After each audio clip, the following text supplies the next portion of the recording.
Delphi is a sanctuary in Greece where people would come from all around to consult with God. It was a direct phone line up to heaven to ask the answer to anything you wanted. To this day, thousands of years after the story was first told, the stone that Cronus supposedly vomited is still there. At the very center of the temple complex at Delphi is an egg-shaped stone that was understood to be the exact stone that played the role of being the substitute for Zeus that Cronos swallowed. And if you go there today to the Temple of Delphi, the locals will still tell you that the stone that's there is the actual one that was in Cronos' belly.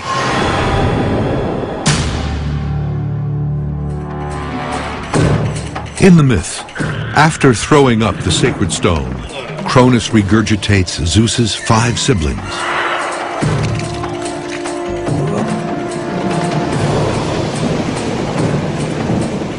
And they are ready to join Zeus's revolution. What marks Zeus as a different kind of leader from those that have come before is his intelligence. He's able to persuade and convince those around him that he should be leader, and he's able to build coalitions. Zeus now has his siblings by his side, but he still needs more muscle to take on the Titans. And there are some other estranged members of the family who are out for revenge. Forgotten brothers of Cronus.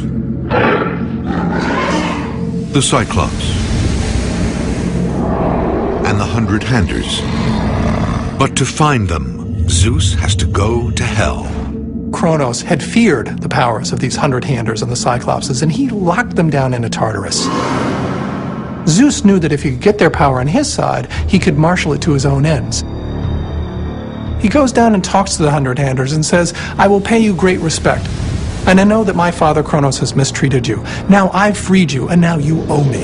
And even they are moved, and they say, yes, great Zeus, we realize not only are you very powerful, but you also know how to treat people well. So we appreciate that, and we will now fight on your side. In gratitude for being liberated, the Cyclops present Zeus with a gift. The power of lightning.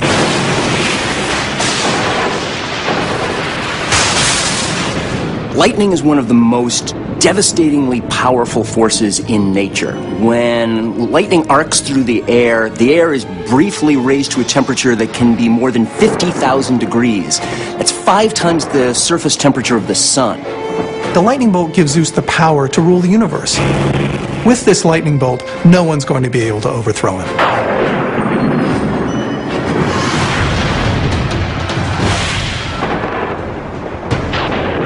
The battle lines are drawn. The Titans will fight from Mount Othrys, the Olympians from Mount Olympus. Between them lies the plain of Thessaly. But this isn't just a mythical battlefield.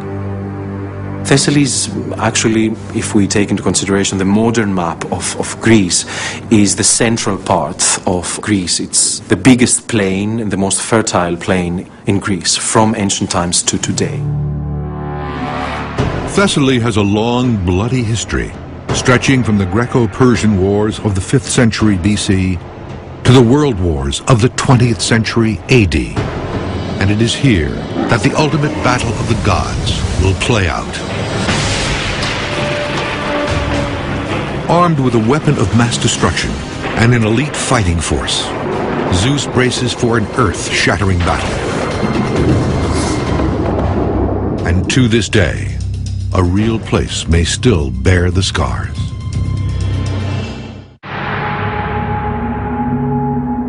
Mythology's defining moment is now at hand. The battle between father and son is about to begin. It's the old guard of Cronus and his Titans versus the new blood of Zeus and the Olympians. The outcome will determine who controls everything. From the top of Mount Olympus, Zeus sends a fury of lightning down upon his father's army. The fighting shakes the earth to its core. The only way we can conceive of this battle is simply worlds colliding, all the forces in the universe smashing together at once. You've got the 100 Handers over on one side that are ripping off huge hunks of mountain and throwing mountains at the other side. From the Titans, you've got a lot of just brute force and brute strength. They're able to take a punch and keep coming back, coming back, coming back. It's an apocalyptic scene, and not entirely a myth.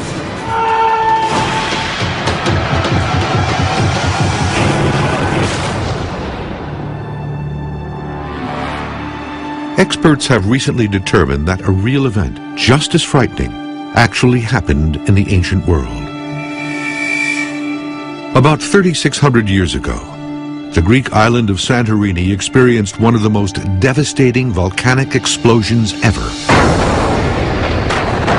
Its effects were felt as far away as California. The volcanic blast was the single largest seismic event on Earth in the last 27,000 years. To give you an idea of how massive it was, imagine a mountain about 3.5 miles tall being blown into the sky all at once. In 2006, scientists discovered that the Santorini eruption was even larger than originally believed. Excavations uncovered deposits of volcanic ash piled 20 stories deep, blanketing a 30-mile radius around the island. Based on this evidence, it's now believed the eruption unleashed the equivalent power of 50,000 Hiroshima bombs. An explosion that powerful would have annihilated much of the Greek world. For the survivors, who knew little about how volcanoes work, it could only have been the wrath of the gods. When the ancient myth tellers told the story of great cataclysmic battles that shook the earth, they weren't doing so in a vacuum. There hadn't been massive seismic events that had happened in the memory of some of the earlier generations of Greeks before these myth tellers had written down their stories. As the clash of the gods plays out in the myth, it appears Zeus is finally about to seize control of the universe.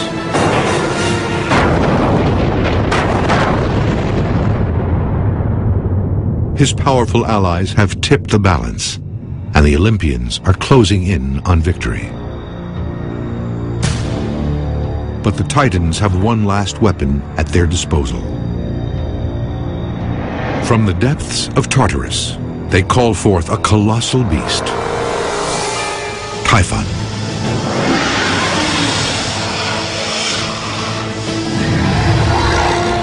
Typhon is a tremendously strong, powerful monster that's challenging Zeus himself.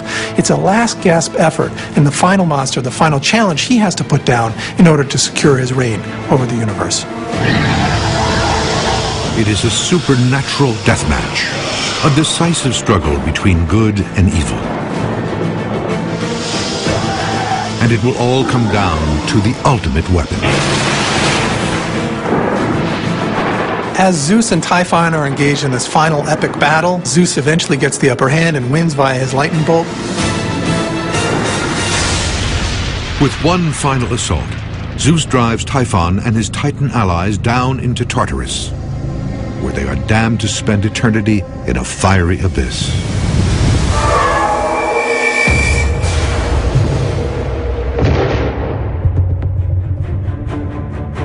According to the ancients, it was across the Mediterranean, on the island of Sicily, that Zeus's enemies descended into hell through the volcanic crater of Mount Etna. Local legend says Typhon is still inside and has been behind all of the volcano's eruptions over the centuries. Greeks used this myth as a way of explaining why lava was constantly pouring out of the volcano. They explained that as either the remnants of Zeus's lightning constantly shooting out, or of the flames of Typho, who's still breathing just a little bit, exploding flame out of the center of the volcano. It is also said that Typhon causes destructive windstorms. In fact, his name is the basis for the word typhoon. But in the myth, the storm clouds have broken, for the time being. Zeus's victory over his father makes him the king of the gods, the absolute ruler of the universe. So goes the myth. But what is the link to reality? In 2003, at the base of Mount Olympus, a lost temple was discovered. It was the centerpiece of an ancient city known as Dion, and it was dedicated to Zeus. Dion was a city that was built at the base of Mount Olympus, and so it's very close to the home of the Olympian gods and goddesses and where Zeus lived in Greek mythology. In fact, the name of the town, Dion, means Zeus. The Dion Temple dates back to the 5th century BC, the golden age of Greek mythology. Scattered around the site are marble blocks with unmistakable engravings. Eagles. In ancient Greece, eagles were the divine symbol of Zeus. But there's more. This headless statue was found in a nearby riverbed. Carved into its 2,400-year-old base are 3 words: Zeus the highest. There's a debate among experts about what this reference to the highest means. Some believe this statue could be a missing link between Greece's worship of many gods and the single god philosophy of Christians and Jews, and that this find is proof that the Greeks were embracing the idea of one god on their own before the arrival of Christianity. The Greeks sometimes identified that highest god with Zeus. After all, the word Zeus in its dative form, theos, is where we get our word deus. So there's an etymological reason to understand Zeus as the highest deity. Starting in about the 3rd and 2nd and 1st centuries BC, we have different philosophical and theological schools that arise and that start to propose a very strong view that there is only one God and that all the ancient stories and all the ancient tales are actually just metaphors that reflect different aspects of what this divinity is all about. For the people who worshipped at Dion, it's clear that Zeus was different from all the other Greek gods. In fact, he may well have been the only one that mattered. In the myth, Zeus has achieved the absolute power he has long sought. But that power will soon be threatened by an unexpected foe. The king of the gods is about to be betrayed by the person closest to him.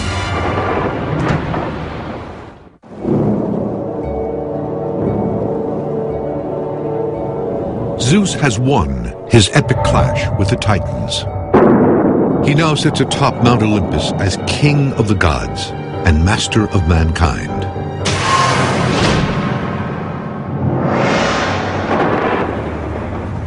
The ancient Greeks worshipped Zeus above all others, even though he was fatally flawed. The ancient Greek gods are very relatable. They have faults, they have strengths, they have weaknesses, they have all the things that normal human beings would. In fact, when the Greeks in these early times think about their gods, one way of trying to understand it is that they see their gods as being a lot like you and I, just really, really big. According to the myth, Zeus has one very human weakness that threatens to be his undoing: an uncontrollable sex drive. Zeus likes the ladies. That's one of the most endearing and enraging things about him, is that he has this very, very human character, that he never saw a girl that he didn't like. Zeus will stop at nothing to seduce his conquests. He even uses disguise. Zeus visits mortal women in various guises, whatever it takes to consummate the relationship. So in different tales we hear of Zeus turning into an eagle, turning into a swan, turning into a bull, turning into all these different shapes, turning into human beings to mimic a woman's husband's face, to trick the women as best he can into having union with him.